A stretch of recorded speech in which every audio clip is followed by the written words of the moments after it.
नाज़रीन, कराची डिवीज़न के ज़िले ओभर जो शाहनवाज़ शहर गोठ बुनियादी सहूलतुनि खां बि वांझियल आहे।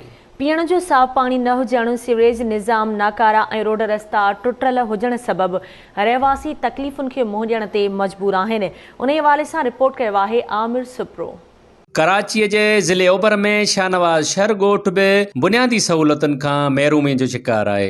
पीअण जो पानी, सेवरेज सिस्टम और रोड रस्ता टुटल आहिनि। गंदगी के करे बीमारियुनि नओं सिर खयो आहे। हितां जे रहवासियुनि आवाज़ टीवी सां ॻाल्हाईंदे चयो, को वठी पंजे ताईं गवर्नमेंट स्कूल ना है, गवर्नमेंट अस्पताल ना है। असां वटि वॾा वॾा नुमाइंदा ईंदा आहिनि, वोटनि में दावेदारी कयूं, पाण वरी पोइ नज़र ई न ईंदा आहिनि। बेसिकली आइन जो आर्टिकल 25 जो है वो कंहिं भी शहरी के विच में कंहिं किस्म की का मतभेद न हुजण के यकीनी बनाने के लिए है। हिते न बुनियादी सहूलतूं न सफ़ाई सुथराई जो निज़ाम को बेहतर है।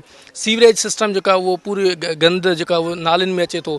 एमरजेंसी हेल्थ एमरजेंसी नाफ़िज़ कई आहे सिंध हुकूमत, पर किथे है हेल्थ एमरजेंसी। जेकॾहिं ईअं हेल्थ एमरजेंसी हुजे हा तो तव्हां सीवरेज लाइनूं ईअं खुलियल नज़र अचण जे करे कोविड-19 ऐं ॿिया वायरस जेके आहिनि उहे अटैक कनि पिया माण्हुनि खे, त तेज़ी सां हिते माण्हू जेके आहिनि उहो ख़राब पानी पीअण जे करे ॿिए जेको उहो बीमारियुनि में वठजनि पिया। त तमामु घणियूं जेके सहूलतूं आहिनि, जेके बुनियादी सहूलतूं कराची जे ॿियनि शहरनि खे दस्तियाब आहिनि, उहे का बि हिते बुनियादी सहूलत जेका आहे उहा मौजूदु न आहे।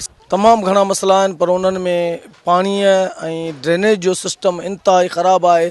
तव्हांजे साम्हूं ई रोड रस्ता आहिनि, ही गटर सिस्टम आहे, ही कंहिं बि क़िस्म जी का DMC या DC जे तरफ़ों का ईस्ट जे तरफ़ों का बि मदद न आहे।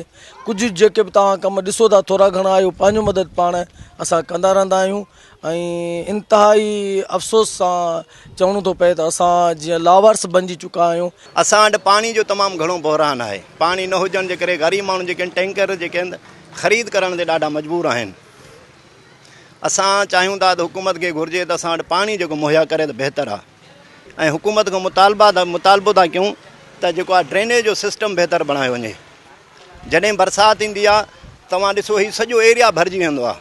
हिते अमन अमान जो मसइलो बि बहितर थिए त तमामु सुठी ॻाल्हि आहे।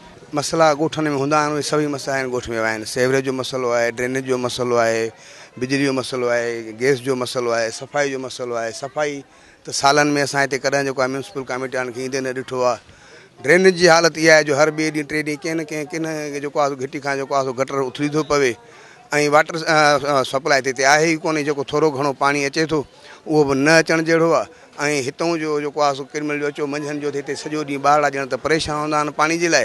ऐं असांजे वसवारनि जी हालत इहा आहे जो असांखे हिते 18-19 साल थी विया आहिनि, पर असां सवाइ इलेक्शन वारे पीरियड खां अलावा कॾहिं को पंहिंजो MPA, को पंहिंजो MNA या जेको आहे UC जो को बि काउंसलर बि हिननि पंहिंजनि इलाइक़नि में न ॾिठो आहे।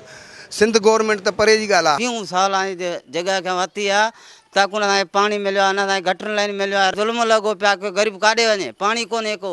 रहवासियुनि जो चवणु आहे त पाकिस्तान जे आइन में लिखियल आहे त हर पाकिस्तानीअ खे बराबरी जे बुनियाद ते सहूलतूं ॾिनियूं वञनि, पर असां म्यूनसिपल कमिश्नर, एडमिनिस्ट्रेटर, DMC ऐं कमिश्नर कराची खे लिखण खां पोइ बि को खड़तेल नाहे निकितो। हितां जा चूंडियल नुमाइंदा MPA या MNA इलेक्शन खां पोइ कॾहिं बि कोन लड़ी आया आहिनि। वज़ीर आला सिंध सैयद मुराद अली शाह खां मुतालबो आहे त असांखे बुनियादी सहूलतूं मुहैया कयूं वञनि। कैमरामैन फराद मिरानी सां गॾु आमिर सुप्रो, आवाज़ TV, गुलशन टाउन।